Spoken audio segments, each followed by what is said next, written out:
কঠিন রোদের ভিতরে গাভী হারাইছে, গাভী। এখন লোকটা গাভী খুঁজতেছে, খুঁজতে খুঁজতে ছেলের সাথে দেখা, বলতেছে ভাই এদিক দিয়ে কোনো গাভী গেছে? তা এখন ছেলে কয় কে রে? বাপ আমারে ভাই হলো। রাগ করে মায়ের কাছে চলে এসে, মা, বাবার মনে হয় মাথা ঠিক নেই, আমাকে ভাই ডাক দিয়ে বলতেছে এদিকে গাভী গেছে। কিছুক্ষণ পরে বাবা যখন ফিরে আইছে, মা বলতেছে এই তোমার ছেলে তুমি ভাই কেমনে কও? তখন বলতেছে রোদের ভিতরে গাভী হারাইলে এইরকমই হয় মা, এইরকমই হয়। একটা গাভী হারালে ছেলেরও ভাই কয়, বউরে মা কয়। আর 15.5 বছর বিনা ভোটে যে ক্ষমতার চেয়ার দখল করে রাখছিল, সেই চেয়ার হারানোর পরে হাসিনার মাথা ঠিক আছে? কখন যে পাগলির মতন কি বলতেছে। হায় হায়, আমরা আল্লাহর প্রশংসা করব যে আল্লাহ তাআলা আমাদেরকে কোন মালওয়ানের ঘরে না পাঠাইয়া সরাসরি আমাদেরকে মুসলমানের ঘরে কবুল করেছে। খুশি না বেজার? অমাইয়াবতাগি গায়রাল ইসলাম দীনান ফালাই ইউকবালা মিনহু।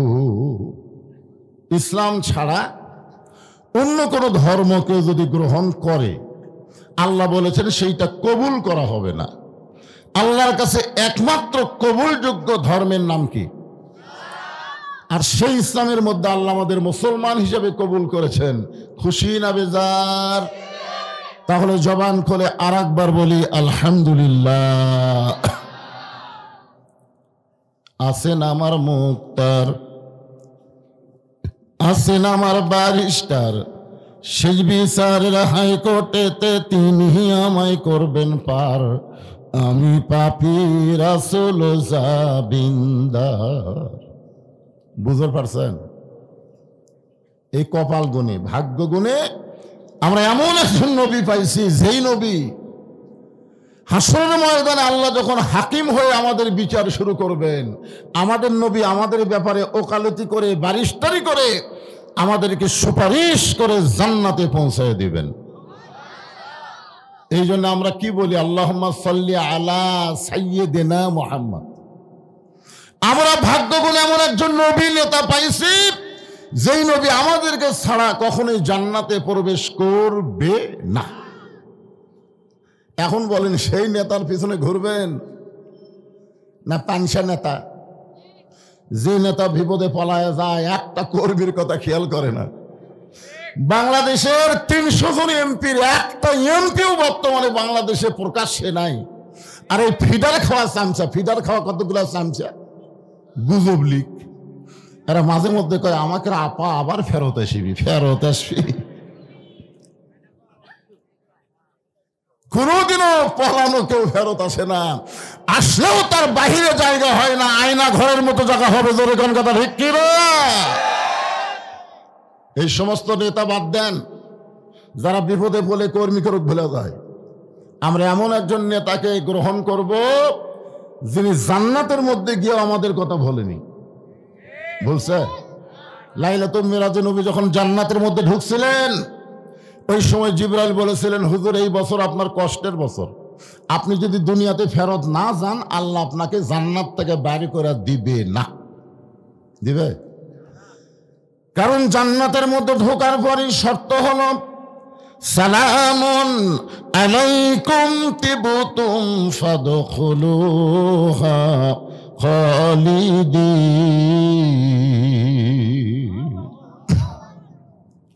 আসলে আওয়ামী লীগ যেটি বেশি থাকে, এটা আল্লাহু আকবার খুব একটা জোরে হয় না। আপনার আল্লাহু আকবার কোন লাগে? কোরআনের আয়াত শুনলে, তেলাওয়াত শুনলে ঈমান বাড়ে না কমে? তো ঈমান বাড়ার লক্ষণ চুপ থাকা। আমার এলাকার 2 দল মানুষ জোরে কথা কয় না। একটা হলো মেয়ে মানুষ, জোরে কথা বললে পর্দার খেলাফ হয়। আর এক দল হলো চোর। এই চোরেরা জোরে কথা কয় না, ধরা পড়ার ভয়। বর্তমানে আওয়ামী লীগ আছে, কিন্তু জোরে কথা বলতেছে, বললেই ধরা খাবে। 5ই আগস্টের আগে এদের সিনার কাছে দেওয়া যায়নি। হাই রে মুখ ভাই, আর এখন এরা এমন ভাবে চুপ মারছে, তা আপনারা কি সেই দলের লোক নাকি? وَإِذَا تُلِيَتْ عَلَيْهِمْ آيَاتُهُ زَادَتْهُمْ إِيمَانًا وَعَلَى رَبِّهِمْ يَتَوَكَّلُونَ।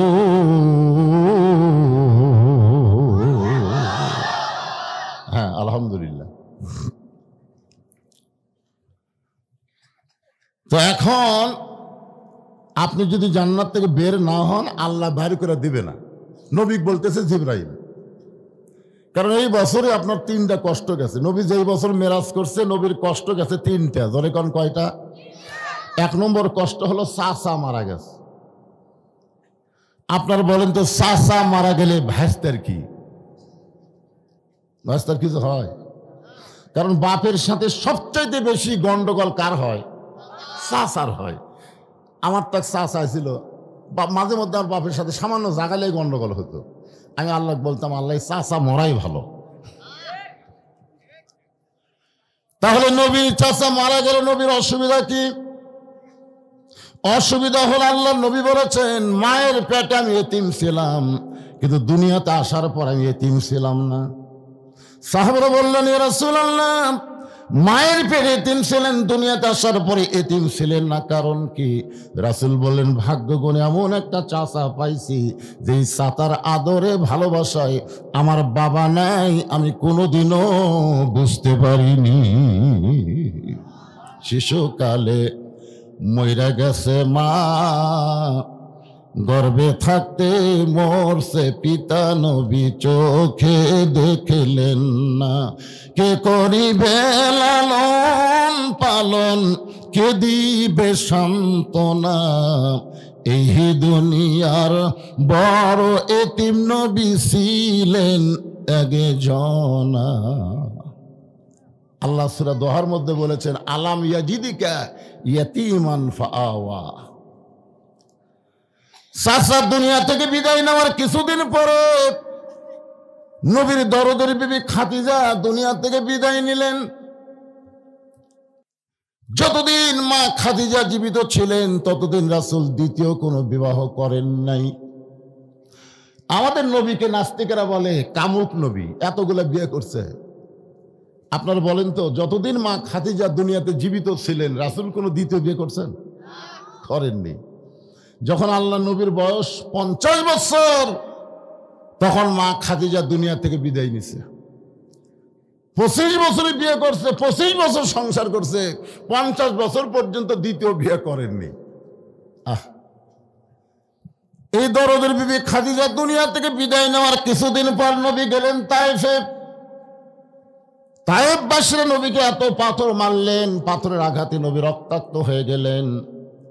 এর কিছুদিন পরে আল্লাহ তাআলা ওয়ারাফা'না লাকা যিকরাক, নবীকে সর্বোচ্চ সম্মান দিয়ে আল্লাহর আরশে ভ্রমণ করালেন। সুবহানাল্লাহ কর না খান। এখান থেকে আপনারা কি শিক্ষা নিলেন? যে কষ্টের পরেই কিন্তু শান্তি। বহু কষ্ট আমরা বাংলাদেশে সহ্য করেছি, এখন হাসিনা পালায় গেছে, ইউনূস ক্ষমতার চেয়ার পাচ্ছে, নতুন করে কেউ আবার ক্ষমতায় আসার চেষ্টা করতেছে। জোরে কোন ঠিক কিনা? আমরা এখন নিয়ত করব, সব দেখা হলো শেষ, আগামীতে দেখব আল্লাহর কোরআনের বাংলাদেশ। ঠিক না বলেন? আয় আয়, কোন জায়গা কি বলতেছি রে? গোটা বাংলাদেশের মধ্যে বগুড়া হলো বিএনপির ঘাঁটি, আর সেই জায়গায় যদি কোরআনের দেশ দেখবার চাই, বিএনপিরা কবি করে। শোনেন,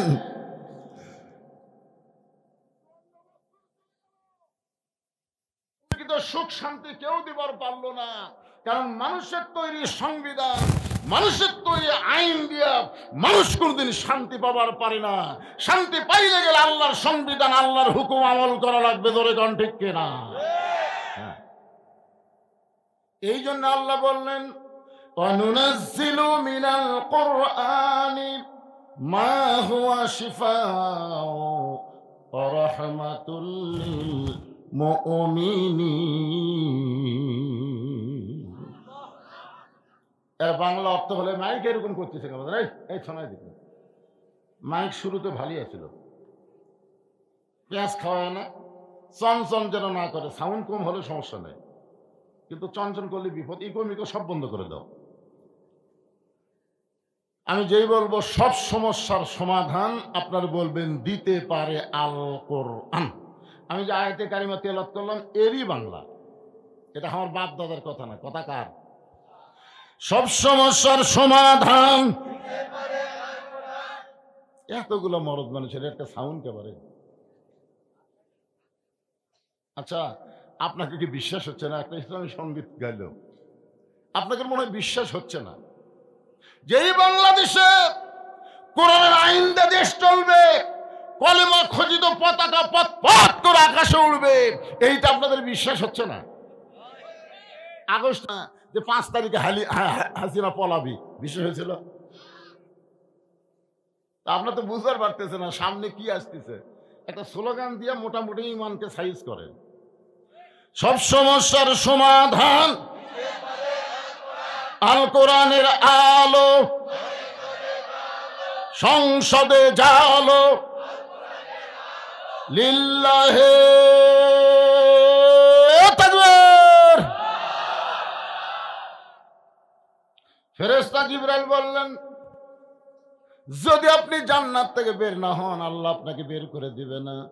নবী বললেন, জিবরাইল আমি জান্নাতে থাকার জন্য ঢুকি নাই, শুধুমাত্র জান্নাতকে দেখার জন্য ঢুকছি।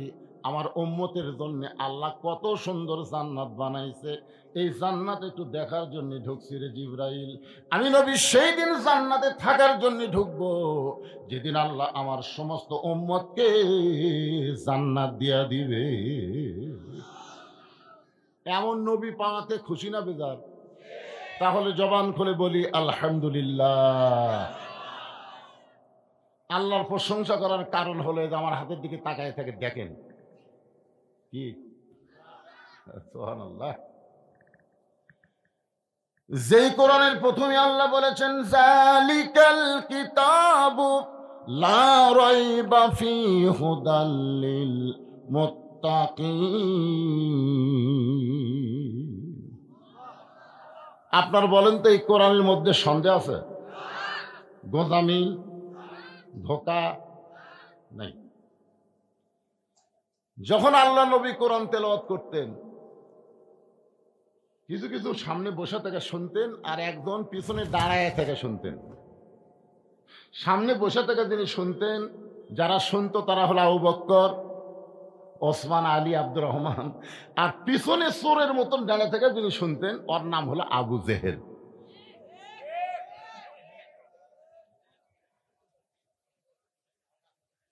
বসে থেকে শোনা আর দাঁড়িয়ে থেকে শোনা দুইটা কি এক? জানো না? আবু জেহেল সারা রাত চোরের মতন কোরআন তেলাওয়াত শুনে সকালবেলা মিটিং এর মধ্যে বলতেছে, এত সুন্দর কোরআনের বাণী রাতটা কোন দিক দিয়ে গেল আমি বুঝবারই পারিনি। সুবহানাল্লাহ কোন? আবু জেহেল কোরআনের পক্ষে বলতেছে না বিপক্ষে? পক্ষে বলতেছে, এত সুন্দর কোরআনের বাণী রাতটা কোন দিক দিয়ে গেল আমি বুঝবারই পারিনি। আবু সুফিয়ান বলে, নেতা যেই কোরআন শুনতে রাত কোন দিক দিয়ে গেল বোঝা যায় না, সেই কোরআন গ্রহণ করলে অসুবিধা কি? সেই কোরআন ধরলে অসুবিধা কি? আবু জেহেল বলতেছে, কোরআন যদি গ্রহণ করি তাহলে তোর আমার ভুয়া নেতৃত্ব চলবে না, আসল নেতা হবে আব্দুল্লাহর এতিম পোলা। আপনার বলেন তো, এ কোরআন যে বাংলাদেশ চললে কয় দল শত্রুতা করবে? আমার আঙ্গুলের দিকে তাকান, কয় দল? এক দল, 3 দল। 1 নম্বর হলো আবু জেহেলের মতন রাষ্ট্রীয় শক্তি, যারা মানুষের তৈরি আইন দিয়ে রাষ্ট্র চালাবে, আল্লাহর কোরআন দিয়ে তারও রাষ্ট্র চালাবে না, কারণ তার ভুয়া নেতৃত্ব কোরআন কখনোই গ্রহণ করবে না। জোরে কোন কথা ঠিক কিনা? এরা সব সময় কোরআনের বিরুদ্ধচারণ করবে। 2 নম্বর হলো পুঁজিপতি। 70 আড়াই টাকা যাকাত দেওয়া লাগে, কিন্তু শতকরা ওরা 5 টাকা সুদ খায়। জাকাত না দিয়ে যারা সুদ খায় এরা কোনোদিনও চাবে না কোরআন দিয়া বাংলাদেশ চলুক। 3 নম্বর হলো ধর্ম নিয়ে যারা ব্যবসা করে।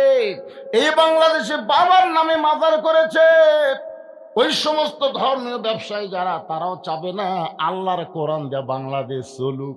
এই 3টা দল ছাড়া সবাই চায় কোরআন মোতাবেক আমরা চলতে চাই। ধরে কান ঠিক কিনা? আল্লাহর কোরআন অনুযায়ী কি আমাদের চলার নিয়ত নাই? এ জোরে করে আছে না নাই? কাদের আছে? 2 হাত তুলে আমার আল্লাহকে একটু দেখান তো ভাই। লিল্লাহে তাকবীর। এখন হাত নামান।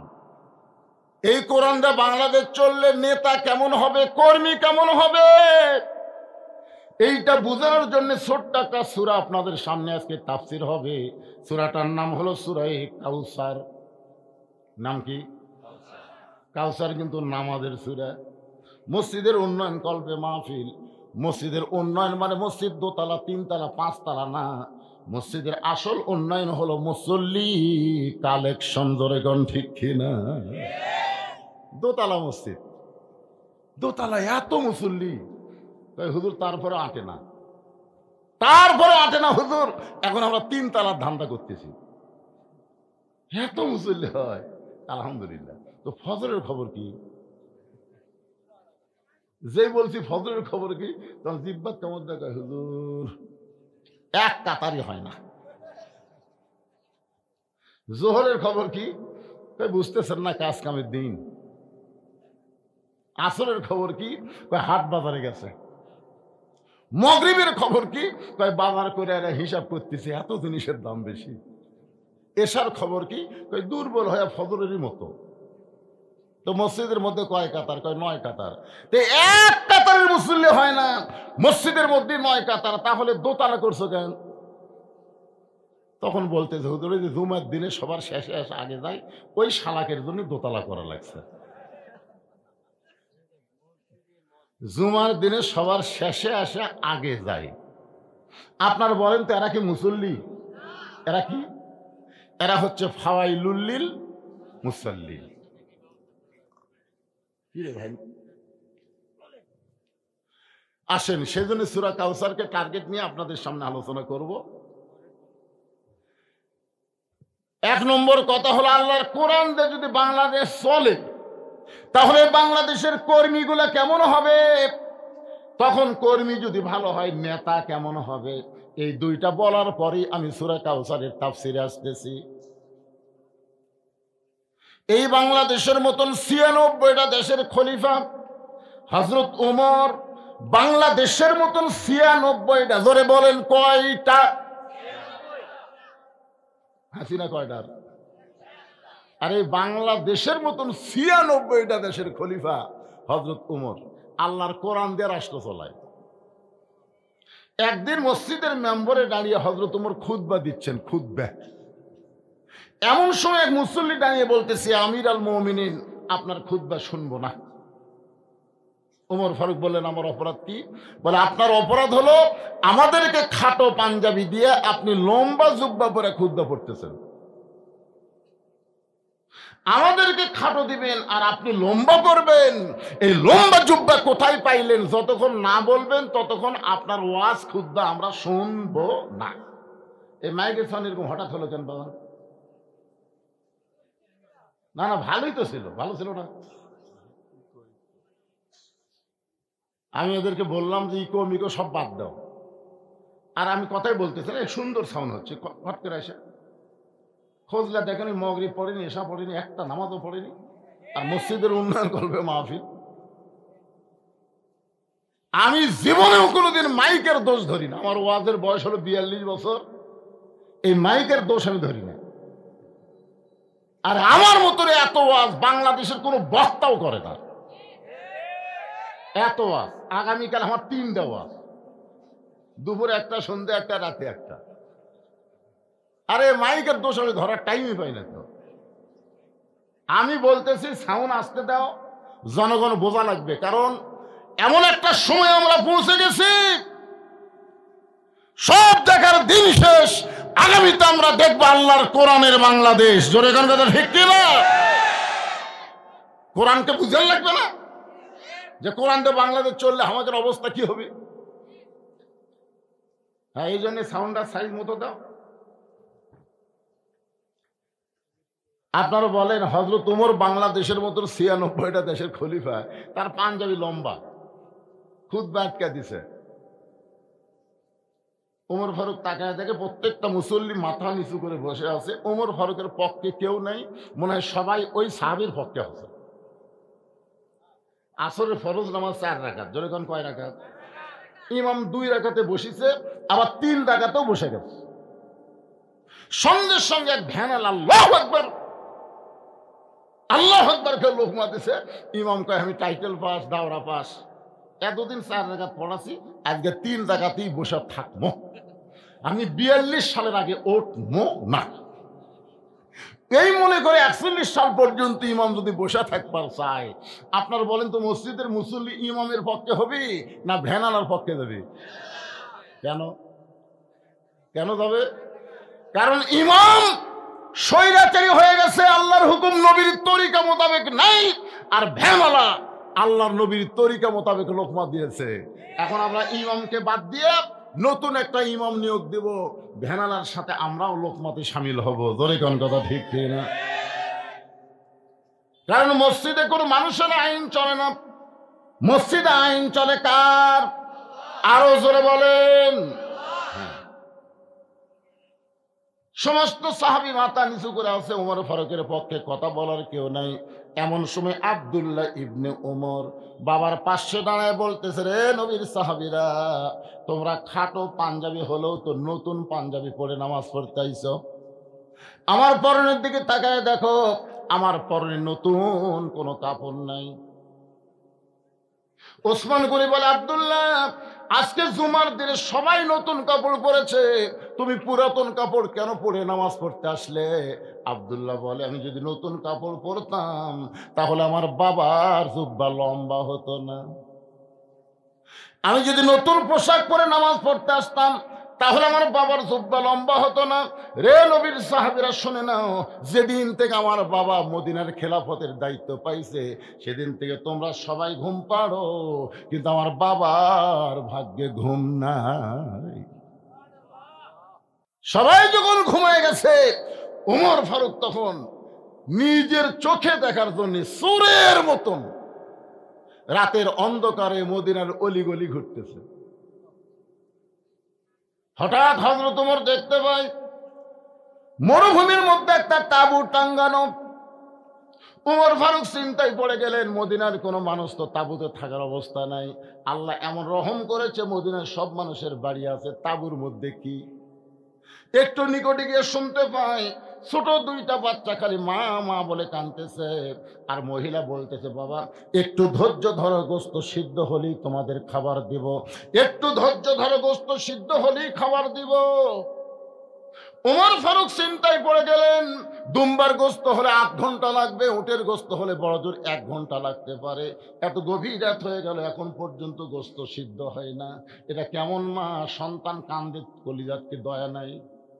ওমর ফারুক লোকমা দিয়ে বললেন, মা, তোমার 2টা সন্তান ক্ষুধার জ্বালায় কাঁদতেছে, আর এত রাত হয়ে গেল তোমার গোস্ত সিদ্ধ হয় না, কারণ কি? মহিলা বলতেছে, পথিক, আমার বাড়ি হলো ইয়ামিন দেশে। আমি শুনতে পাইলাম মদিনার খলিফা ওমর অত্যন্ত ভালো মানুষ, আমার 2টা এতিম বাচ্চাকে নিয়ে খলিফা ওমরের কাছে যাবার চাই, কিন্তু বিকালবেলা এত মানুষের ভিড়, আমি ওমরের দরবারে যাবার পারলাম না।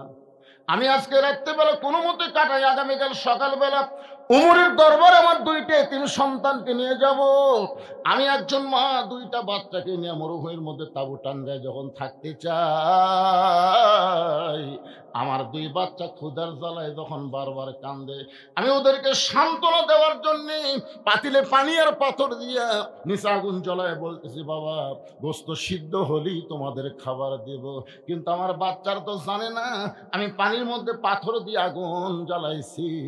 আমার দুইটা বাচ্চা বারবার যখন খাবার চায়, আমি এতবার বলতেছি, তারপরে যখন ঘুমাই না, আমার মনে হয় আমার দুইটা বাচ্চার পেটে এত খিদা, আজকে রাত মনে হয় কাটাবার পারবে না। ওমর ফারুক বললেন, মা একটু ধৈর্য ধরো মা, আসল জায়গায় বিচার না দে, একটু ধৈর্য ধরো। আসল জায়গায় বিচার না দে, একটু ধৈর্য ধরো। আসল জায়গা হলো আল্লাহ। যখন আসল জায়গা কি? আমরা বাংলাদেশে এতদিন হাসিনা জজ কোর্ট, হাইকোর্ট, সুপ্রিম কোর্টে বিচার দিছি, কাম হয়নি। কাম হয়েছে? আলেম ওলামা যখন দেখলো বাংলার সমস্ত কোর্ট কাছারি হাসিনা দখল করেছে, তখন চিন্তা করলো আর ভেজাল জায়গায় বিচার চাবো না, আমরা আসল জায়গায় বিচার চাই। আসল জায়গায় যখন বিচার চাইছে, ছাত্র জনতাকে আল্লাহ তয়রান আবাবিল বানায়া হাসিনাকে আব্রাহার মতন হস্তি বাহিনী ধ্বংস করে ভারতে পালায়া দিছে। জোরে বলেন কথা ঠিক কিনা? আপনারা 5 তারিখের সকাল দেখেন, দুপুর দেখেন, দুটা দেখেন, জোহরনামের পর 2টার সময় দেখেন, আপনি নিজের চোখে দেখতে পারবেন ফেসবুকে কি অবস্থা। আমি সকালে দেখি একটা মানুষও নেই। দুপুর 12টার দিকে ফেসবুক তো খুব একটা চলে না, ভিপিএন দিয়ে চলাই, দেখলাম কোনো মানুষজন নাই। ওই শহীদ চত্বরে গোটা 15-20 জন ঘুরঘুর করে ঘুরতেছে। আমি বললাম, আজকেই হাসিনা জয়লাভ করবি, আগামীকাল দেখা আমাকে ওয়াজ বন্ধ হবি, সব কয়টা মৌলবি কেরকি দিবি। তোর এখন কথা ঠিক কিনা? হায় হায়, ছাত্ররা লং মার্চ ডাকলো ঢাকাতে, কেউ নেই। বিশ্বাস করেন, আমি মনে কষ্ট নিয়ে 12টার সময় মসজিদে ঢুকলাম, ঢুকে কোরআন শরীফ পড়লাম, এক সময় কিছু নফল ইবাদত করলাম। যখন নামাজ পড়ার পরে আল্লাহকে বললাম, আল্লাহ আল্লাহ সব ক্ষমতা তোমার হাতে। আল্লাহ, এই ছাত্র জনতা আজকে ঢাকায় যাওয়ার কথা, একজনও নাই। কোনো মতো ঢুল ঢুল করে বাড়িতে এসে যখন ফেসবুক চালু করলাম, ভাই হায় হায়, যেদিকে তাকাই সেই দিকে পঙ্গপালের মতন মনে হয় তয়রান আবাবিল, আল্লাহর আবাবিল ঝাঁকে ঝাঁকে ঢুকতেছে। জোরে কোন সুবহানাল্লাহ। আপনারা কি মনে করতেছেন? সূরা ফিলের ঘটনা আপনারা জানেন? হায় হায় রে, আব্রাহা হস্তি বাহিনী নিয়ে কাবা ঘর ধ্বংস করতে এসেছিল। হাসিনা আমাদের বাংলাদেশকে হস্তি বাহিনী দিয়া ধ্বংস করার চেষ্টা করেছিল, কিন্তু বাংলাদেশের ছাত্র জনতা আবাবিল হয়ে আল্লাহর রহমতে বিজয় লাভ করেছি। জোরে কোন কথা ঠিক কিনা? কারণ কোন বিজয় মানুষের চেষ্টায় হয় না, প্রত্যেকটা বিজয় হয় কার উদ্দেশ্য, কার চেষ্টায়? আল্লাহ সূরা নসরের মধ্যে বলে দিয়েছেন, ইজা জা নাসরুল্লাহি ওয়াল ফাত وَرَأَيْتَ النَّاسَ يَدْخُلُونَ فِي دِينِ اللَّهِ أَفْوَاجًا فَسَبِّحْ بِحَمْدِ رَبِّكَ وَاسْتَغْفِرْ إِنَّهُ كَانَ تَوَّابًا। আল্লাহু আকবার। একটু মনোযোগ দিয়ে শুনবেন।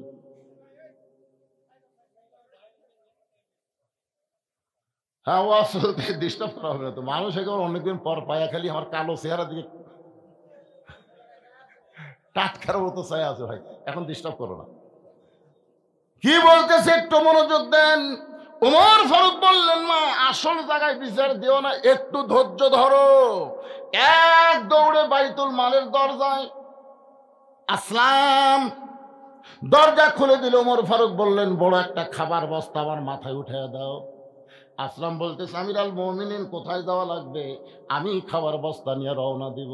ওমর ফারুক বলে, আসলাম রে, একজনের পাপের বোঝা আর একজন মাথায় নাই না, দে আটার বস্তা আমার মাথায় উঠায় দে। উলিল আমরি মিনকুমকে মানতে গিয়ে আসলাম বিশাল খাবার বস্তা যখন ওমর ফারুকের মাথায় উঠে দেয়, ওমর ফারুক বস্তা নিয়ে যখন দৌড় শুরু করেছে, আসলাম পিছন দিক থেকে বলতেছি, আমিরুল মুমিনিন এমন ওজনের বস্তা নিয়ে দৌড়াইলে আপনি পড়ে কষ্ট হবে। ওমর বলে, আসলাম রে, সময় মতো যদি জায়গায় যাবার না পারি, ওমরকে আল্লাহ জাহান্নামের আগুন দিয়ে পুড়ে মারবে। ইয়া আইয়ুহাল্লাযীনা আমানুত্তাকুল্লাহা হাক্কা তুকাতিহি ওয়া লা তামুতুন্না ইল্লা ওয়া আনতুম মুসলিমুন। আত্তাকুল্লাহ, ভয় করতে হবে কার? আরো জোরে বলেন কার? এলা মানুষের তৈরি আইন দেওয়া হয় না, আল্লাহর কোরআন দিয়ে আইন যখন চালু হবে।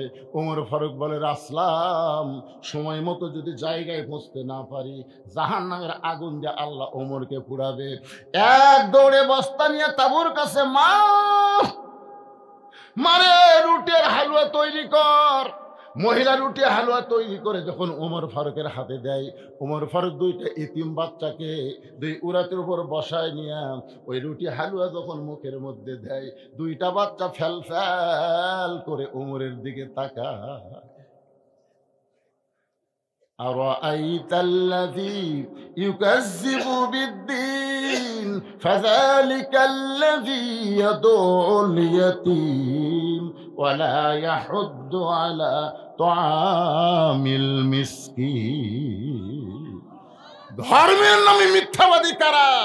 ভোটের আগে মাথায় হিজাব দেয়, হাতে তসবি নেয়, আর ভোটের পরে ভারতের সাথে মিত্রতা করে।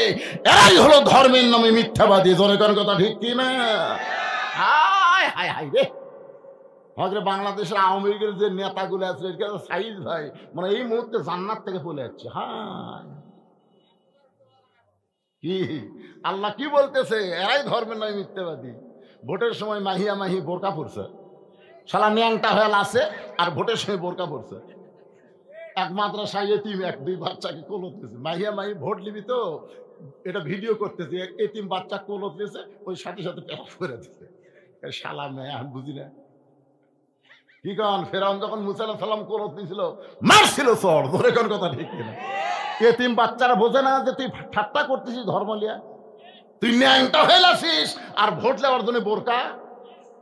হাসিনাও মাথায় হিজাব পড়ছিল, হাতে তসবিহ ছিল, আমাকে ধোকা দেওয়ার জন্য। জোরে কোন কথা ঠিক কিনা? দুইটা এতিম বাচ্চাকে কোলের মধ্যে নিয়ে ওমর ফারুক যখন রুটি হালুয়া মুখে দেয়, বাচ্চা দুইটা ফেলফেল করে তাকায় বলে, কে গো আপনি? আমরা বাবা হারে এতিম, কিন্তু আপনি গভীর রাত্রে আমাদেরকে যে আদর করতেছেন, মনে হয় আমরা বাবা পেয়েছি। ওমর ফারুক বলতেছে, মাবুদ এই অধমকে জাহান্নামের আগুন থেকে তুমি বাঁচায় দাও। হেজাবের ভিতর থেকে মা চিল্লায় বলে, পথিক রে, নিশিরাতের পথিক, যদি ওমর মদিনার খলিফা না হইয়া তুমি যদি মদিনার খলিফা হইতা, আল্লাহ মদিনাকে জান্নাত বানায়া দিত। আব্দুল্লাহ বলতেছে, রে নবীর সাহাবীরা, তোমরা সবাই যখন ঘুমাও তখন আমার বাবা ঘুমায় না। গভীর রাত্রে আমার বাবা আমার ঘরের দরজায় গিয়ে ডাক দিয়ে বলতেছে, আব্দুল্লাহ, আব্দুল্লাহ রে। আমি দরজা খুলে এদিকে বাবার হাতে একটা পাঞ্জাবি। আমি খুশি হয়ে বললাম, বাবা বাইতুল মাল থেকে আমার একটা পাঞ্জাবি দিছে, আপনি আর একটা দিয়ে রাখছেন। নেতার বেটা হওয়ার মধ্যে লাভ নাই, R15 ঘরে। হাই হাই রে, আমার এলাকার আওয়ামী লীগের ছেলেরা, এই যে ছাত্রলীগ যুবলীগ, এই কিছু কিছু ছেলেরা আগে অটো ভ্যান চলাতে, বুঝছেন, এখন R15 না, আর কিছুই নাই। আর নাই তো অনুবীক্ষণ যন্ত্র দেখ খুঁজলে ওদেরকে আর পাওয়া যাচ্ছে না, কোন জায়গাতে লুকে আছে ভাই। চিন্তা করে দেখেন, একটা জুব্বা একটা পাঞ্জাবি আমাকে বাইতুল মাল থেকে দিছে বাবা, গভীর রাতে আর একটা দিয়ে রাখছেন।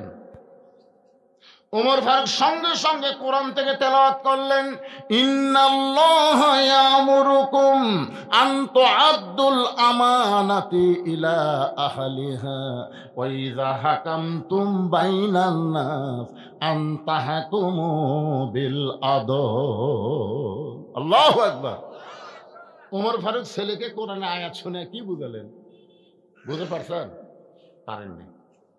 মানুষের মধ্যে কাউকে যখন হাকিম বানানো হয়, বিচারক বানানো হয়, সে নিজের ইচ্ছা মতো বিচার করতে পারবে না। বিচার করতে হলে আল্লাহর আইনটা বিচার করা লাগবে। জোরে কোন কথা ঠিক কিনা? 6 বছর আম বাগানের চাষ করছে, এখন জ্যৈষ্ঠ মাসে দেখতে গেছে আম পাকছে কিনা, তাকায় দেখে গাছের ডালে চড়ে এক ছোট্ট বাচ্চা আম পাড়তেছে। বাগানের মালিক কয় আমি খাইনি, পরিবারে কেউ খাইনি, তুই আমার গাছে চড়ে আম পাড়তেছিস, তোর বাপকে বিচার দেবো রে। ছেলে খালি মুচকে মুচকে হাসে। বাগানের মালিক বলে হাসিস কেন? বলে আমার বাপকে কোথায় খুঁজবার যাবেন, আমার বাবা আর এক গাছে চড়ছে। তাকে দেখে ওর বাপ খালে আম পাড়ের বস্তা ভরায়, গাছের ছায়ায় বসে কাঁদতেছে আর বলতেছে আল্লাহ বিচার দেব কার কাছে? বেটাও চোর, বাপও চোর। 15.5 বছর বাংলাদেশে বিচার দেওয়ার কোনো জায়গা ছিল না। জোরে কথা কন না কেন? কথা বলে জায়গা ছিল? কাক বিচার দিবেন? আপনাকে আওয়ামী লীগের দুলুক বিচার দিবেন? দুলুক নগর মাদ্রাসার জন্য আমার কাছে মাস্তান পাঠাতে, দাওয়াত নিলে ভালো, না নিলে খারাপ। আমরা আলেমদেরকে এত হুঙ্কার মারছে, হুঙ্কারের চোটে আমরা দোয়া করছি রব্বানা আতিনা ফিদ দুনিয়া হাসিনা। বুদ্ধি নাই তো ভাই, কি করবে? হাসানার জায়গা হাসিনা করছি রে। বাড়ির থেকে বার হতে বউ আখি কয় দেখাশোনা ওয়াজ করবেন, দেখাশোনা ওয়াজ করবেন। আগে চারিদিকে দেখবেন পুলিশের গাড়ি, র্যাবের গাড়ি, আওয়ামী লীগের কোনো ক্যাডার আছে কিনা। যদি এগুলা ঠিক থাকে তেলতলা মারে দিয়ে আসবে। আমাদের দেখাশোনা ওয়াজ করা লাগছে, খালি চারিয়ে দিকে, উপর দিকে আমরা তাকানোর টাইমই পাই। উপর দিকে কে? তাবারাকাল্লাযী বিয়াদিহিল মুলক ওয়া হুয়া আলা কুল্লি শাইইন কাদির। গোটা পৃথিবীর রাজত্ব, কর্তৃত্ব, মালিকানা কার হাতে? সমস্ত ক্ষমতার মালিক কে? একটু মনোযোগ দিয়ে শুনবেন। ওমর ফারুক বলে আব্দুল্লাহ এই পাঞ্জাবিটা আমার ভাগে পড়ছে বাজান, এই ছোট পাঞ্জাবি গায়ে দিয়ে বল আমি কি ইমামতি করতে পারি, খুতবা দিবার পারি? আব্দুল্লাহ বলে বাবা তাহলে আমি কি করব? ওমর ফারুক বললেন তোর ভাগে যে কাপড়টা পড়েছে, যে পাঞ্জাবিটা পড়েছে, ওইটা আমার একটু দান করে দে। আব্দুল্লাহ বলে গভীর রাত্রে আমার কাপড়ের অংশ বাবাকে দান করে দিলাম, বাবার অংশ আমার অংশ। বাবা সিলাই করে লম্বা জুব্বা পরে খুতবা দেয়। এখন বলো খুতবা শোনা যায় কিনা যায়? সমস্ত সাহাবীরা চিল্লায় বলে আল্লাহর কোরআন দিয়ে যখন রাষ্ট্র চলবে তখন মুসলমান এমন ভালো মানুষকে নেতা হিসাবে দেখতে পাবে। কতক নেতা আছে কর্মীকে থাপড়াই, দরকার কথা ঠিক কিনা? আবার কতক নেতা আছে একটা সাধারণ মানুষকে বুকের মধ্যে নিয়ে কপালে চুমা দেয়। কিরে আমরা কি কানা? ক্ষমতা না ভাইয়াও এরকে তো মোশান হচ্ছে ভাই। সব জায়গার দিন শেষ। আগামীতে দেখবো আমরা আল্লাহর কোরআনের বাংলাদেশ। কারা কারা রাজি? 2 হাত তোলা, আল্লাহকে দেখান। লিল্লাহি তাকবীর। হাত নামান। লিল্লাহি তাকবীর। আল কোরআনের আলো সংসদে জ্বলো, আল কোরআনের আলো সংসদে জ্বলো। লিল্লাহি তাকবীর।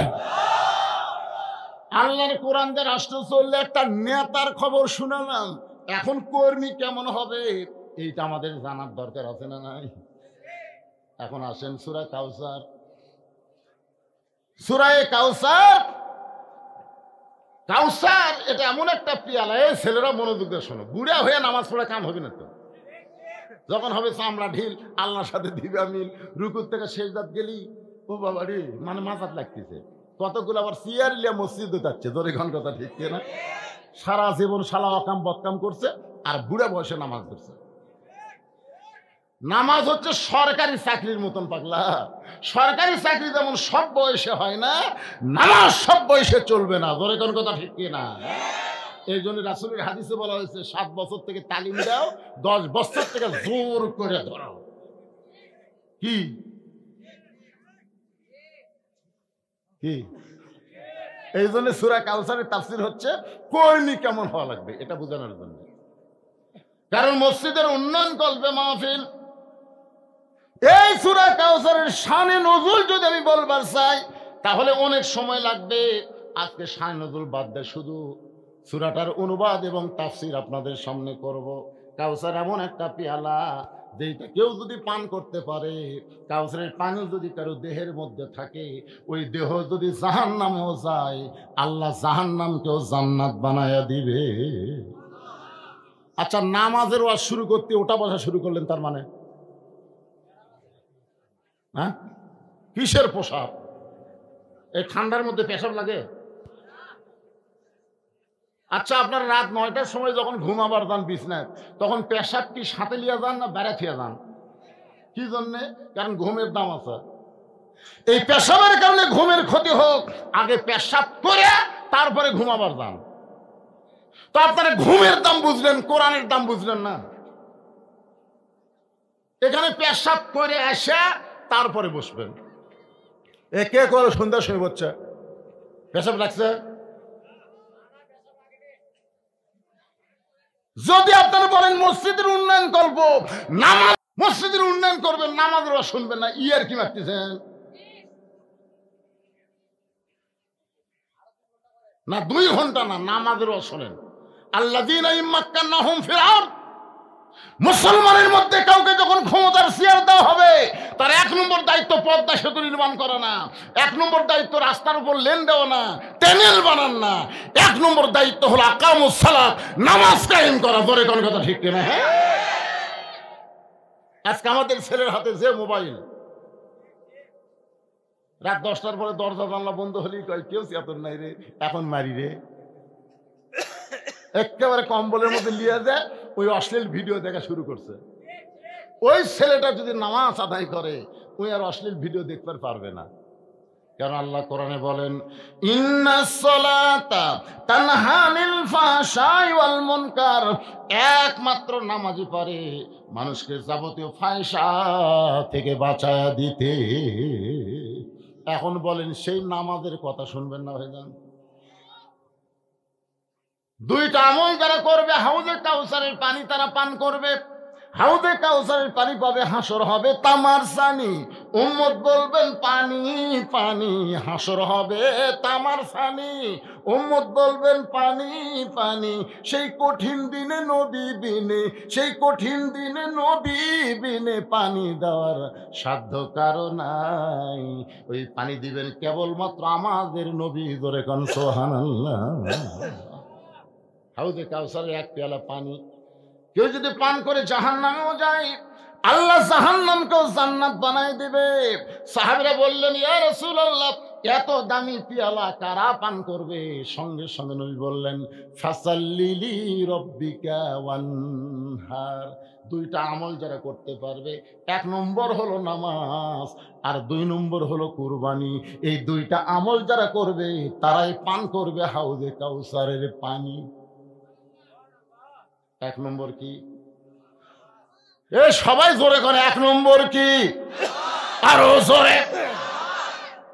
আপনারা সবাই মাগরিব এশা নামাজ পড়ছেন না? হাত তুলবার বলবো না তো, হাত তুলবার কয়ে বিপদ পাবো নাকি?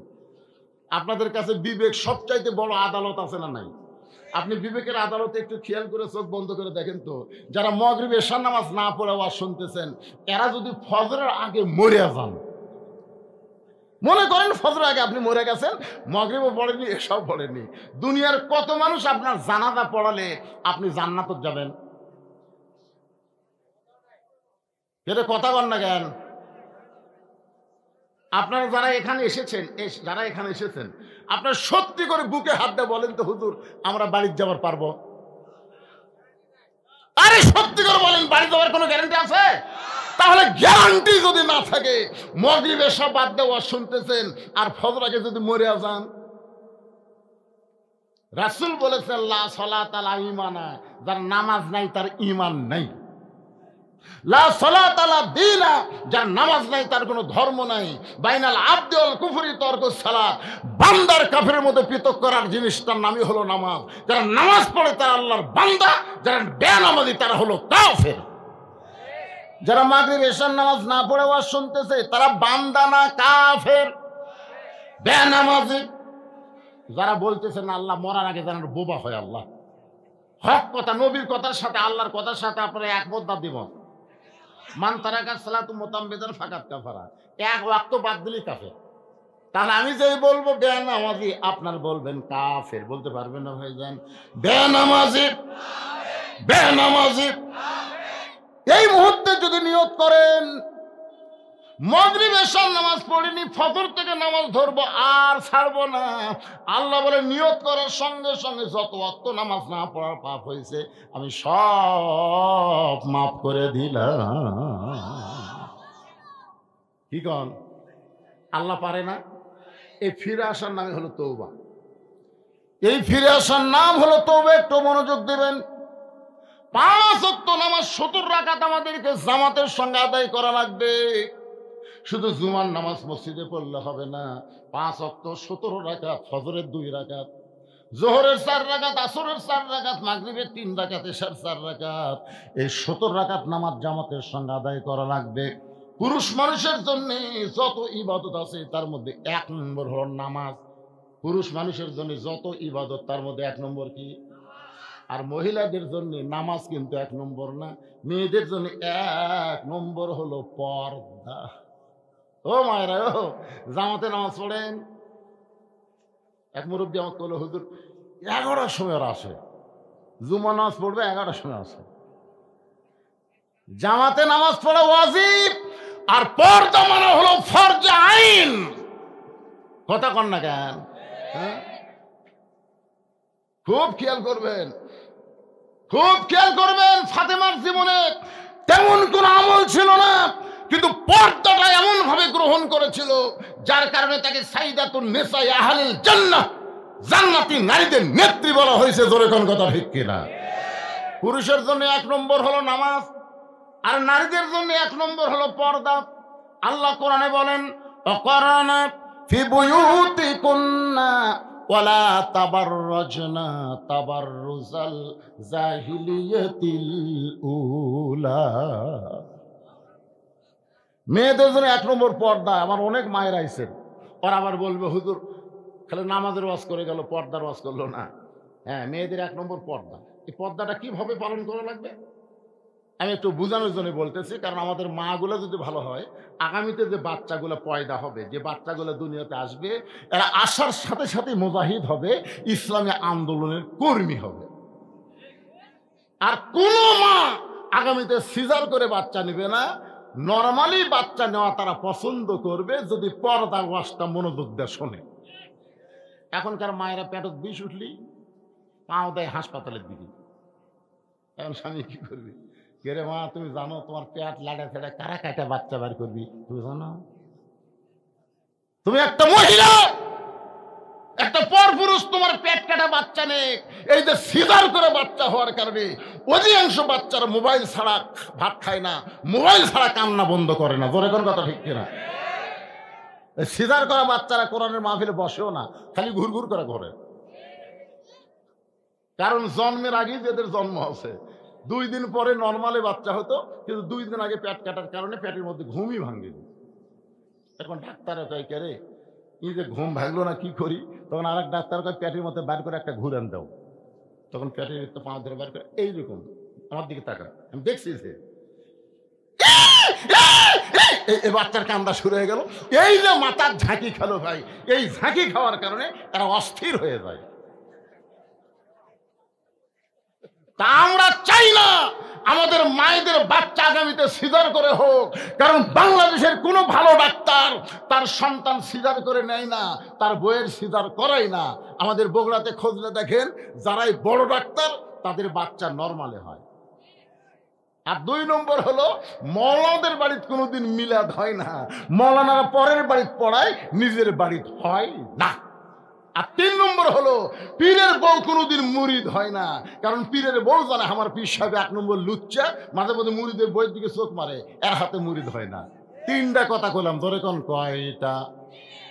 ডাক্তারের বইয়ের সিজার লাগে না, মৌলবীর বাড়িতে মিলাদ হয় না, আর পীরের বউ মুরিদ হয় না। আমার মায়েরা যারা পর্দার অন্তরে শোনেন, কি কয়?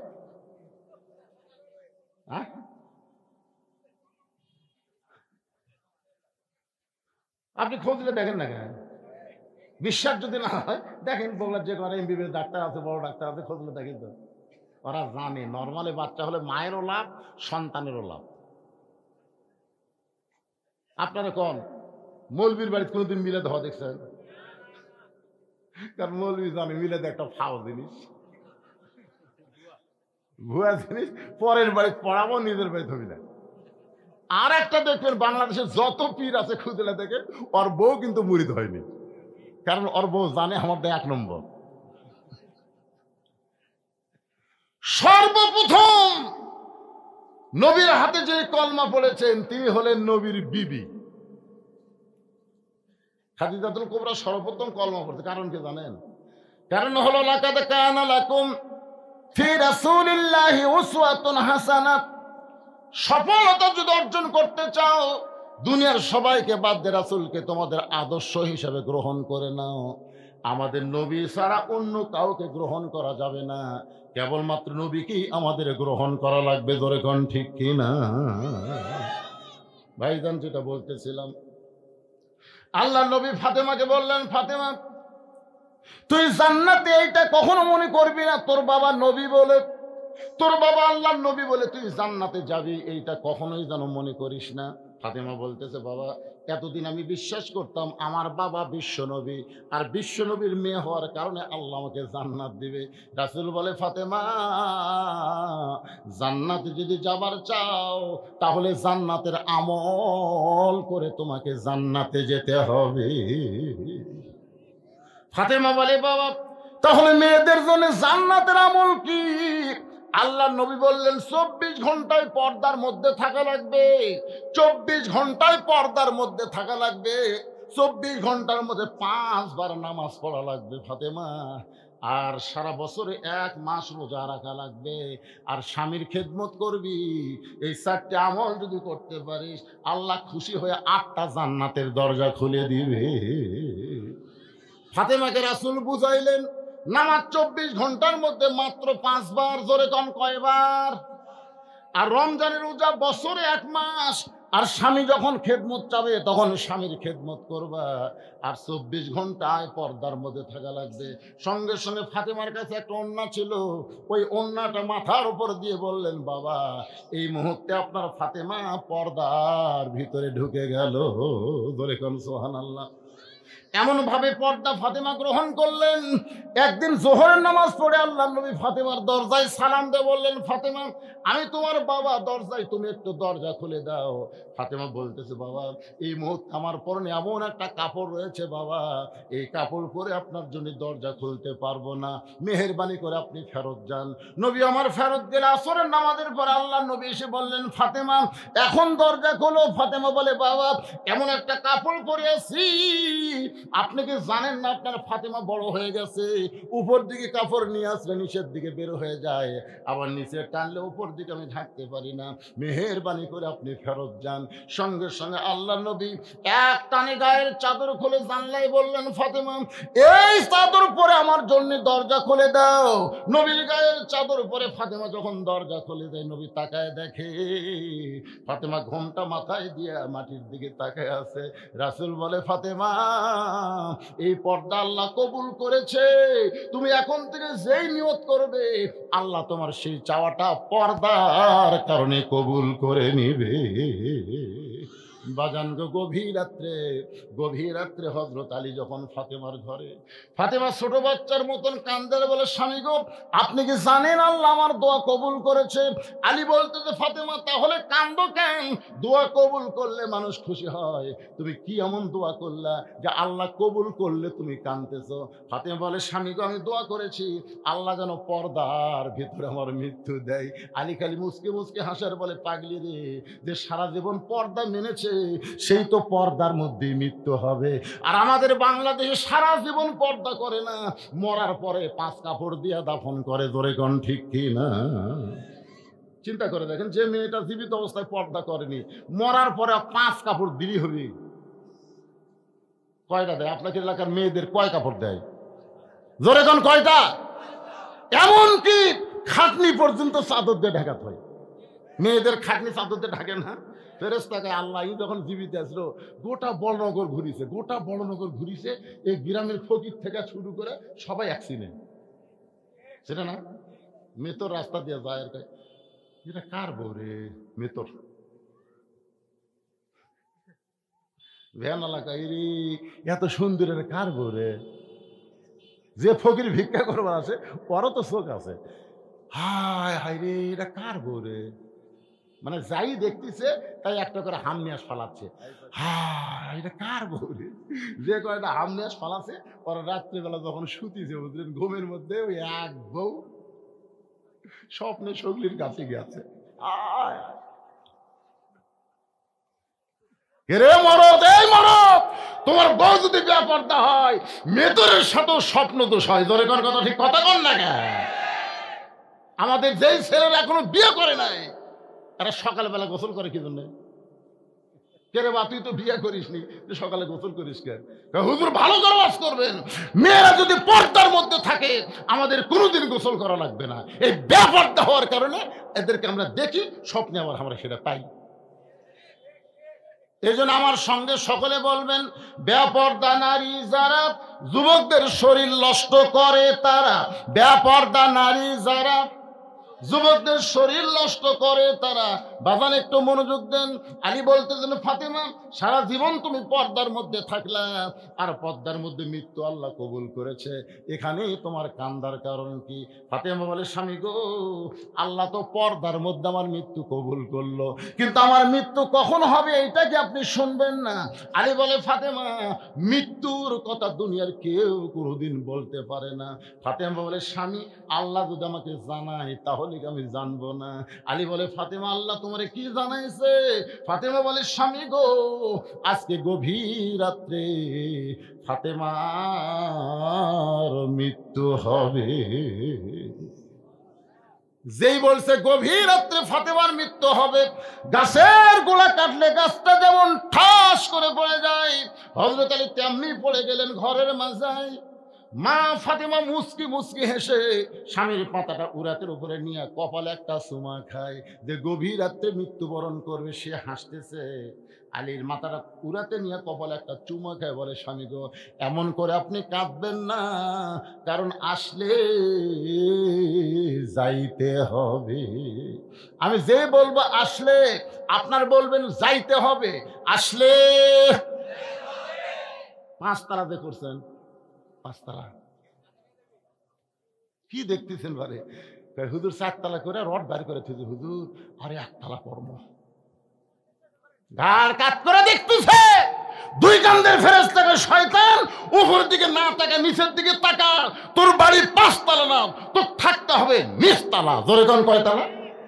আপনারা বলেন তো আমাকে কয় তালা? 1 তালা না 20 তালা? আর 20 তলা, তালার তলে।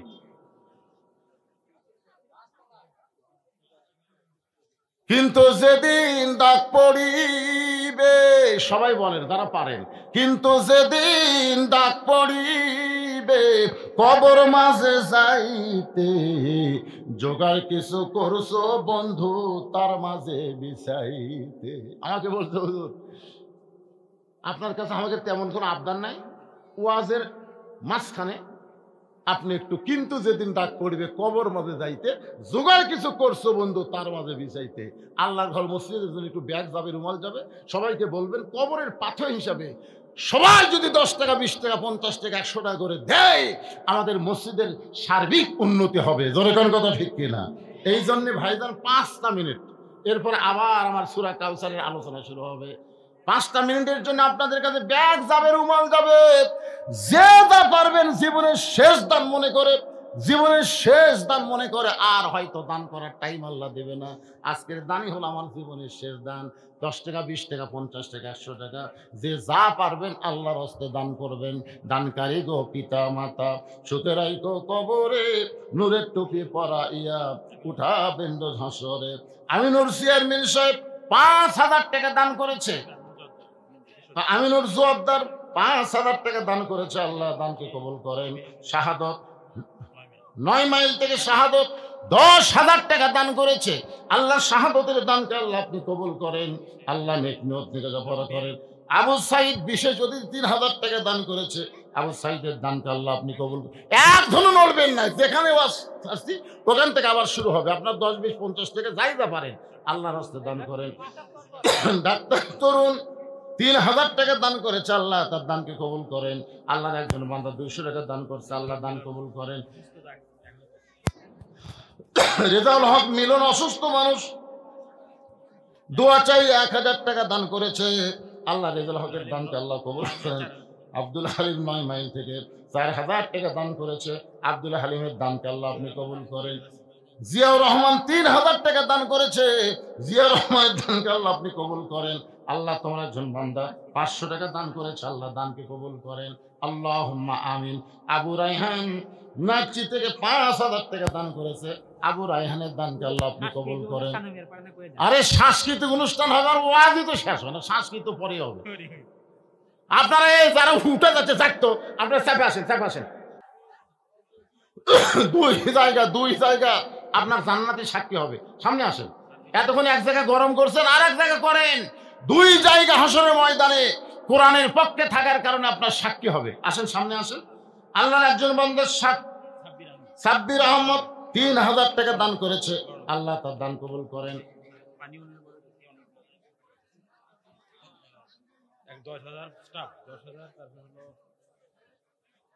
পানি উন্নয়ন বোর্ডের স্টাফ 10,000 টাকা করে বলেন মারহাবা। হুমায়ুন কবির ঠিকাদার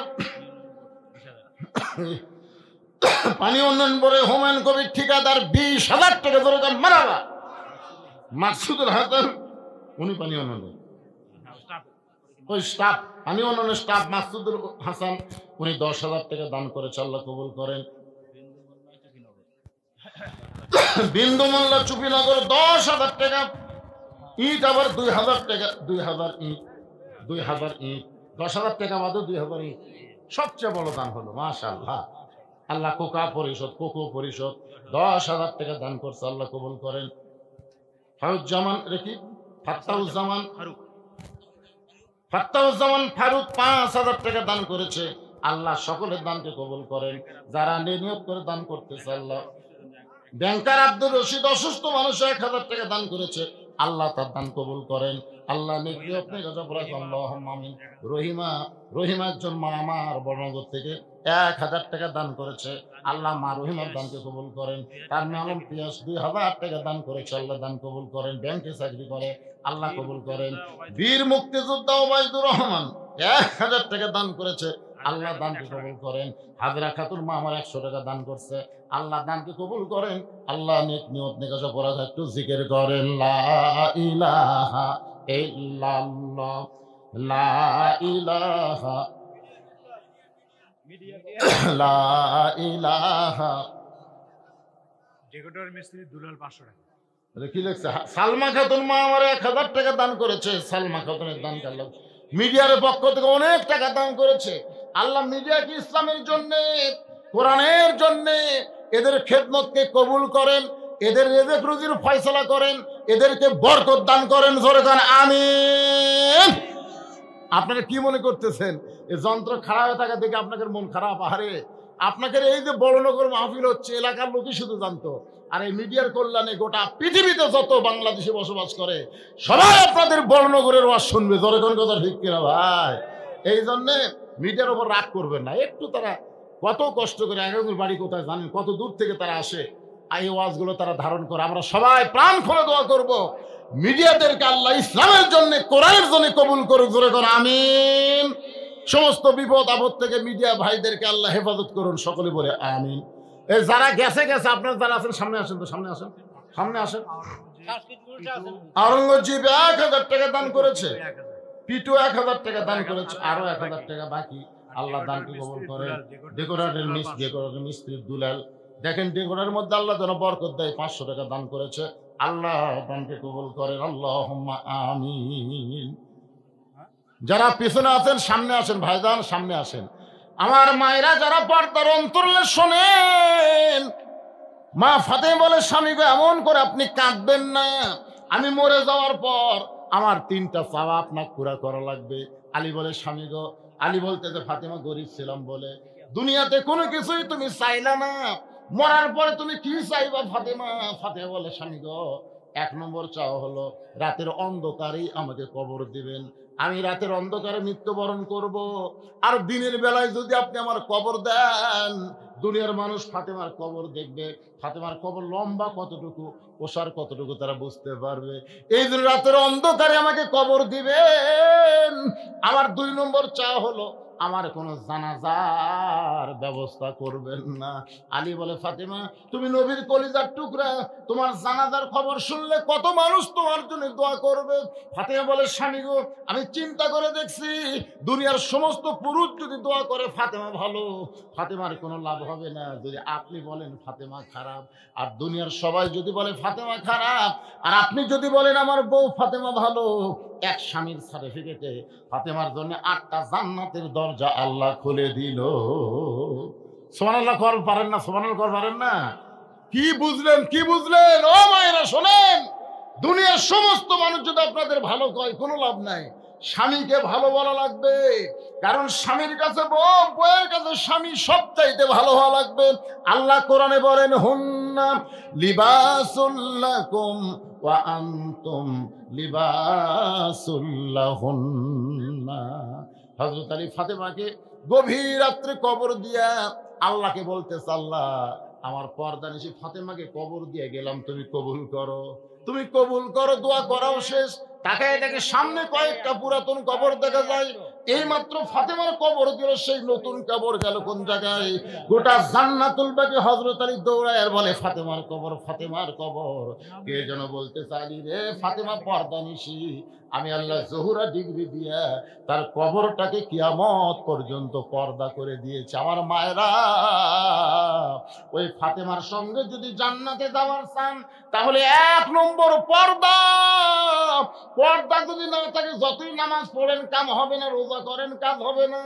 মেয়েদের সমস্ত ইবাদত কবুল করার জন্য 1 নম্বর শর্ত হলো মেয়েদেরকে পর্দার ভিতরে থাকা লাগবে। আর পুরুষের 1 নম্বর হলো নামাজ। নামাজ যদি না থাকে, আপনি যত ইবাদত করেন কাম হবে না।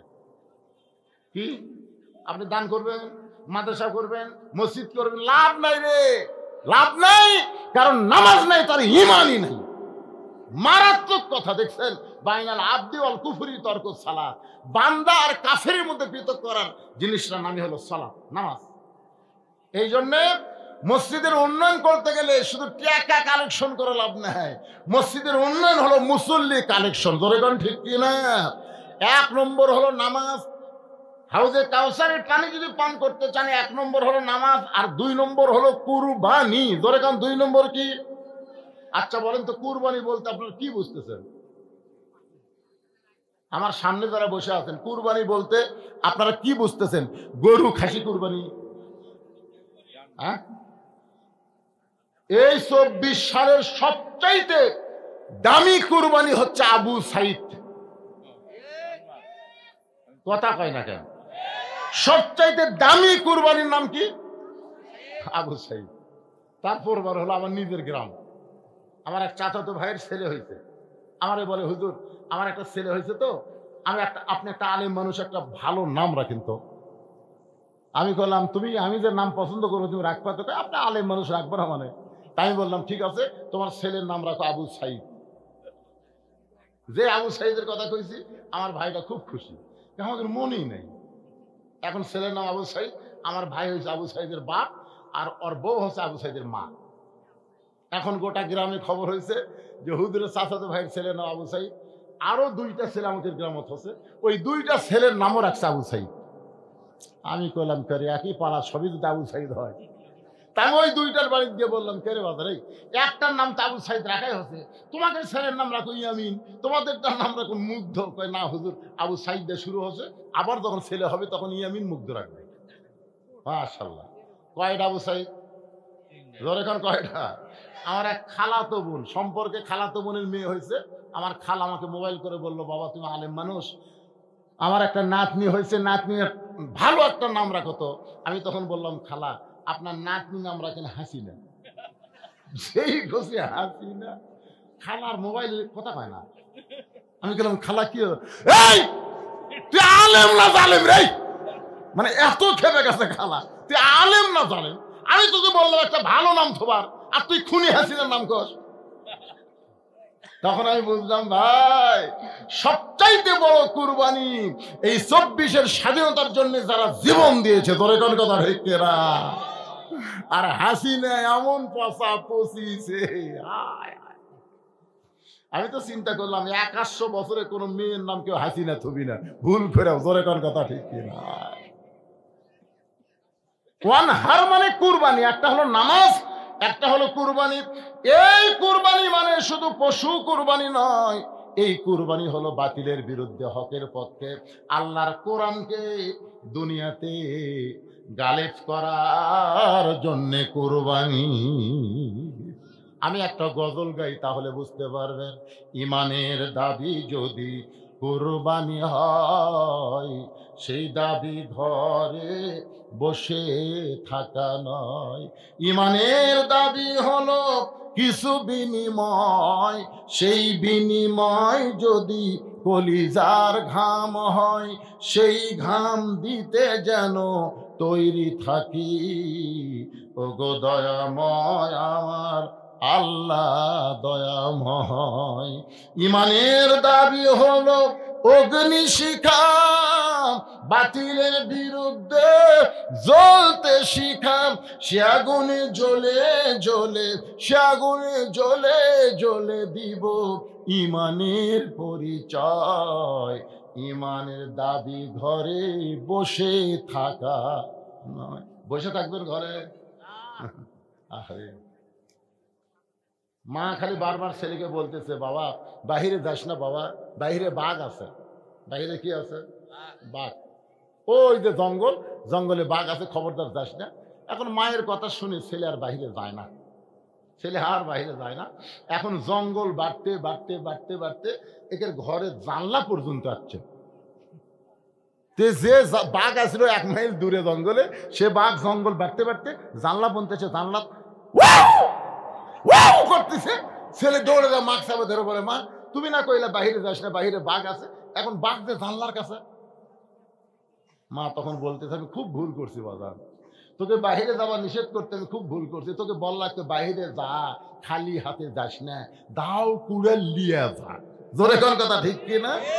আমি আমাদের যুবকদের বলবো, ঘরে বসা থেকে হিজরা হয়েও না, বরং বাতিলের বিরুদ্ধে লড়াই করার মন মানসিকতা নিয়ে অস্ত্র ধারণ করা লাগবে। জোরে বলেন কথা ঠিক কিনা? আল্লাহ কোরআনে বলেছে, আইয়ুহান নাবিয়্যু হারজিল মুমিনিনা আলাল কিতাল। ওগো নবী, সাহাবীদের খালি নামাজ কাতারে পড়েন না, খালি সাহাবীদের নিয়ে দোয়া দরুদ করেন না, সাহাবীদেরকে স্ট্যান্ডিং আর্মি করে গড়ে তোলেন। যে কোনো সময় মক্কার কাফেররা মদিনা আক্রমণ করতে পারে, আর মদিনা আক্রমণ করলে দোয়া দিয়ে দরুদ দিয়ে আপনি মদিনা বাঁচাবার পারবেন না। কাফেরদের বিরুদ্ধে অস্ত্র ধরা লাগবে। আজকে ভারত যদি বাংলাদেশকে আক্রমণ করে, আমরা দোয়া দিয়ে দরুদ দিয়ে ভারতের হাত থেকে বাঁচতে পারবো না, বরং মালওয়ানের বিরুদ্ধে আমাদেরকে জিহাদ ঘোষণা করা লাগবে। কথা ঠিক না? ওরা কিসের পাওয়ার দেখায়? আচ্ছা, ওরা পাওয়ার দেখায় কিসের? আপনারা বলেন তো, ওদের ভগবানের কোনো পাওয়ার আছে? কোনো পাওয়ার না। আমি হিসাব করে দেখছি, ভগবানের ভ বাদ দেন, গবানের কোনো অর্থ ডিকশনারি নেই। গবানের গ বাদ দেন, বান মানে বন্যা, দুনিয়ার কোনো মানুষ চায় না। বা বাদ দেন, নো মানে নেই, ভগবান নেই। আর আপনার বলেন তাহলে আল্লাহর পাওয়ার কি? পড়েন, আল্লাহু লা ইলাহা ইল্লা হুয়াল হাইয়ুল কাইয়ুম। যদি মন চায় আলিফ বাদ দেন, লিল্লাহি মা ফিস সামাওয়াতি ওয়াল আরদ। আবার যদি মন চায় লাম বাদ দেন, লাহুল মুলকু ওয়া লাহুল হামদ। আবার যদি মন চায় লাম বাদ দেন, ওয়াল্লাহুল্লাযী লা ইলাহা ইল্লা হু।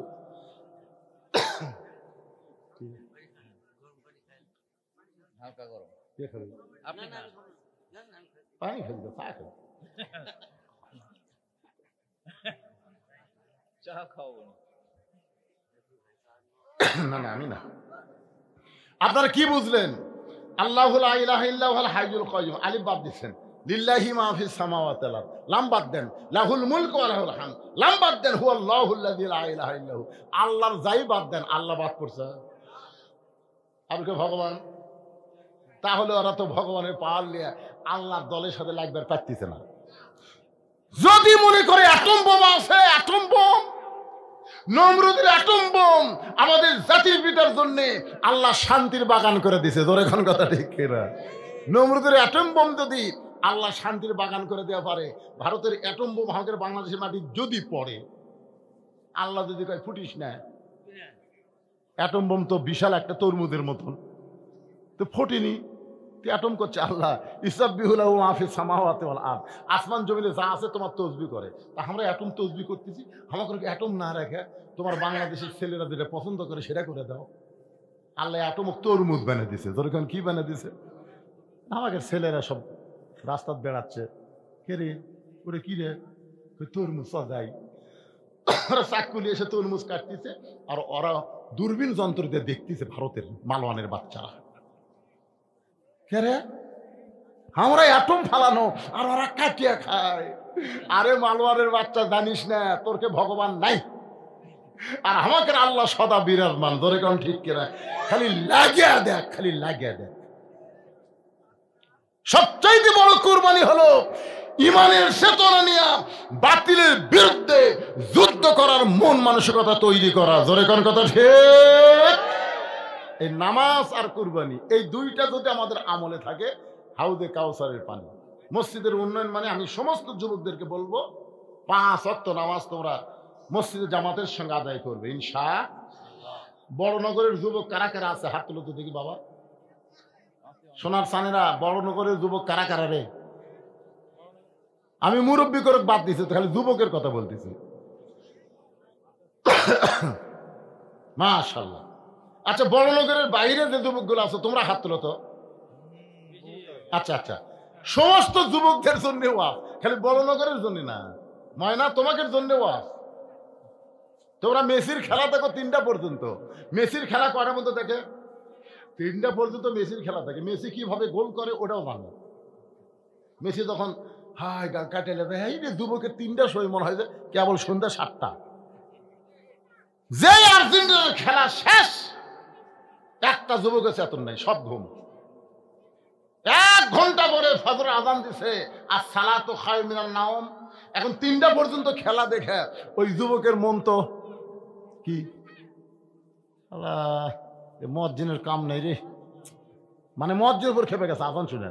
ওই আস্তে করে কম্বল তুলে দিছে, কম্বল তুলে দিছে, এখন মাথা ঢাকিতে পাঁচ যে বাড়াছে, পাঁচটা নিয়ে কম্বলের মধ্যে ঢুকেছে। আপনি বাইরে থেকে দেখবেন আর্জেন্টিনার খেলা দেখলো 3টা পর্যন্ত, ওই এখন ল্যাপের তলে চাউলের বস্তা, কম্বল টানতে দেখেন কম্বলের তলে ওর সাইজ, আর সকালবেলা সাইড ঠিবে কুত্তের সাইজ, একই সাইজ। আমি যুবকদেরকে পায়ে হাত দিয়ে বলবো, যৌবন বয়সে হলো আল্লাহর ইবাদতের বয়স। জোরে করে কথা ঠিক কি না? হাসরের ময়দানে আল্লাহ বলবে তোমার শৈশবকাল বুড়াকালের কোন হিসাব দেওয়া লাগবে না, খালি যৌবনকালের হিসাব দিয়ে জান্নাতে দাও। আর নামাজের রুকু, সিজদা, তাসবিহ, তাহলিল এগুলো সব সুন্দরভাবে করতে গেলে যৌবন থেকেই শুরু করা লাগে। জোরে কোন ঠিক কিনা? আচ্ছা, মনে করেন 7 বছর চাকরি করার পরে সরকারি চাকরিকে সরকার কি বলে যে আপনার কানের পাওয়ার কমে গেছে, চোখের পাওয়ার কমে গেছে, বেশিক্ষণ চেয়ারে বসে থাকলে আপনার মাজা কটকট করে, আপনাকে পেনশন দেওয়া হলো, আপনি বাড়িতে বসে থেকে বেতন খান, মরা পর্যন্ত আপনার আর কোনো টেনশন নেই। সরকারি চাকরি করার কারণে সরকার যদি বুড়া বয়সে পেনশন দেয়, যৌবন বয়সে যারা নামাজ ধরেছে, বুড়া বয়সে যদি ঠিক মতো নামাজ পড়বার নাও পারে, আল্লাহ যৌবনের সওয়াবের পেনশন তাকে মরা পর্যন্ত দিবে। জোরে কোন সুবহানাল্লাহ। এই জন্য আমি বলতেছি বাবা, যা করো করো, অন্তত যৌবনকালে নামাজটা ধরো। মসজিদের উন্নয়ন বহু হয়েছে বাজান, হাসিনা 560টা মসজিদ বানিয়ে দিতে বা মডেল মসজিদ। হাই রে, মসজিদের ধার গেলে কি মাল রে এটা রে। হাসিনা খালি মসজিদ বানাচ্ছে, কিন্তু নামাজ কায়েমের বিল সংসদে পাস করেনি। জোরে কোন কথা ঠিক কি না? এই জন্য ভাই, খালি মসজিদ বানিয়ে লাভ হবে না রে। নামাজ কায়েমের আন্দোলন করবার গেলে আমাদের সব যুবককে নামাজি হতে হবে। যে যুবক নামাজ পড়ে না, তোমরা সবাই মিলে ধরো, তিরাস হইস না কেন। সামাজিকভাবে আগে আমাদের কাজ করা লাগবে, যতক্ষণ কোরআনের আইন চালু না হবে। কি কথা? এটাই হলো মসজিদের উন্নয়নের মাহফিল। আল্লাহ আমাদের সকলকে ঈমান আমলে কবুল করুক, সকলে বলে আমিন। যারা সাংস্কৃতিক অনুষ্ঠান দেখবেন মোনাজাতের পরে, তাদের জন্য সাংস্কৃতিক অনুষ্ঠান এখানে আছে। ছেলেরা আছে সাংস্কৃতিক, আচ্ছা মাশাআল্লাহ। এগুলো আর বলা লাগবে না, যেগুলো লেখা হয়ে গেছে কি দরকার। রিমন বড়নগর 7,000 টাকা দান করেছে, আব্দুল খালেক মির্জাপুরের 2000 টাকা মৃত বাবার জন্য হালিম নাকি খলিল 1000 টাকা দান করছে, আল্লাহ দান কবুল করেন। আরেকজন 500 টাকা মিনারা 500 টাকা দান করেছে, আল্লাহ কবুল করেন। 1000 টাকা আপনি সহসভাপতি, আপনার ছেলেই তো করতেছে মাশাআল্লাহ, আপনাকে দেওয়া লাগতো না, তারপরে ছেলের জন্য সেই দোয়া হবে। আল্লাহ রে, আল্লাহুম্মা আমিন, আল্লাহুম্মা আনতাস সালাম ওয়া মিনকাস সালাম, তাবারাকতা ইয়া যাল জালালি ওয়াল ইকরাম। আয় আল্লাহ তাআলা, কঠিন টপ টপ করে নিয়র পড়তেছে, এরপরেও তোমার বান্দারা পাগলেরা এই জান্নাতের বাগানে বসে বসে দীর্ঘ সময় আলোচনা শোনার শেষে আমি গুনাহগারের সঙ্গে রহমতের দরজায় ফকির হয়ে দোকানে হাত তুলেছে। আল্লাহ মেহেরবানি করে আজকের মাহফিল আমাদের সকলের হেদায়েতের জন্য, নাজাতের জন্য, জান্নাতের জন্য কবুল করো। এই মাহফিলের শুরু থেকে শেষ পর্যন্ত যতটুকু আলোচনা হয়েছে আল্লাহ, এর মধ্যে যদি ত্রুটি হয়, ভুল হয়, মাফ করে দিও। জাহাদিয়া মঞ্জুর করো সোনার মদিনায় নবী পাকের রওজা মুবারকে আল্লাহ তুমি কবুল করো। তামাম আম্বিয়ায়ে কেরাম, আসহাবে কেরাম, তামাম পৃথিবীর মাটির নিচে যত মুমিন মুমিনা শুয়ে আছে আল্লাহ, সকলে আরওয়াহ ফরে হাদিয়া কবুল করো। আল্লাহ, আমরা যারা হাত তুলেছি, আমাদের জনম দুঃখী মা বাবা যাদের কবরে গেছে, সকলে বলেন রব্বির হামহুমা কামা রব্বায়ানি সগীরা। আল্লাহ, বাপ মার কবরকে জান্নাতের টুকরা বানায় দাও। আল্লাহ, যারা কষ্ট করে মেহনত করে এত সুন্দর আয়োজন করেছে আল্লাহ, আর এই টপটপা নিয়র পড়ার ভিতরে শীতের মধ্যে যারা কোরআনের মাহফিল এসেছে আল্লাহ, সকলকেই জান্নাতি হিসাবে কবুল করে নাও। খাস করে আল্লাহ, এই যে আমার বাবা সাগর, নাম কি আরিফুল ইসলাম সাগর সহ যারা কষ্ট করে আজকের এই জান্নাতের বাগান লাগাইছে, আমরা সবাই দোয়া করব আল্লাহ আরিফুল ইসলাম সাগরকে আরো বড় বড় ভালো ভালো কাজ করার তৌফিক দিও। আল্লাহ, দুনিয়াতে তাকে হাসানা দিও, মৃত্যুর পরে তাকে জান্নাতের মালিক বানায়ো। আল্লাহ, তার বাবা আজকের মাহফিলের সম্মানিত সহসভাপতি, আল্লাহ মুরব্বীকে হায়াত দান করো। আল্লাহ, ও মাবুদ মাওলা, মসজিদকে মহব্বত করে নগদে বাকিতে যারা দান করেছে আল্লাহ, সকলের দানগুলোকে জান্নাতের বিনিময়ে কবুল করো। আমার মা বোনেরা পর্দার অন্তরে বসে বসে শুনে চাবিদা সালিহা পদ্মানজি কবুল করে। মা ফাতেমার চরিত্র দান করো। মসজিদের খতিব আমার ভাইজান আজকের মাহফিল আলোচক ছিলেন, কত কষ্ট নিয়ে তিনি আজকে আপনাদের সামনে বললেন যে এত বছর পরে আমাকে উন্নত সম্মান দেওয়া হলো। এই সম্মান পায় তিনি গর্বিত হয়েছেন। আল্লাহ, খতিবকে কবুল করো, ইমামকে কবুল করো, মসজিদ কমিটির সভাপতি, সহসভাপতি, সেক্রেটারি, কেশিয়ার, আল্লাহ মসজিদের ইমাম, মুয়াজ্জিন, মুসল্লি সকলকে আল্লাহ তুমি কবুল করো। আল্লাহ, কোরআনের আলোচনা শুনলাম, এই কোরআন বাংলার জন্য একদিন দেখতে পাবো। কোরআন দিয়ে বাংলাদেশ চলতেছে আল্লাহ, কলেমার পতাকা পথ পথ করে বাংলার জমিনে উঠতেছে। এই দৃশ্য আমাদের সকলের দেখার তৌফিক দিয়া দিও। আল্লাহ, ফিলিস্তিনের মুসলমানকে হেফাজত করো। এতদিন সিরিয়াতে যে লুটতারাজ, যে অন্যায় শিশু হত্যা চলতেছিল আল্লাহ, সেই সিরিয়ার গাদ্দার আসাদ থেকে তুমি সিরিয়াকে মুক্ত করেছ।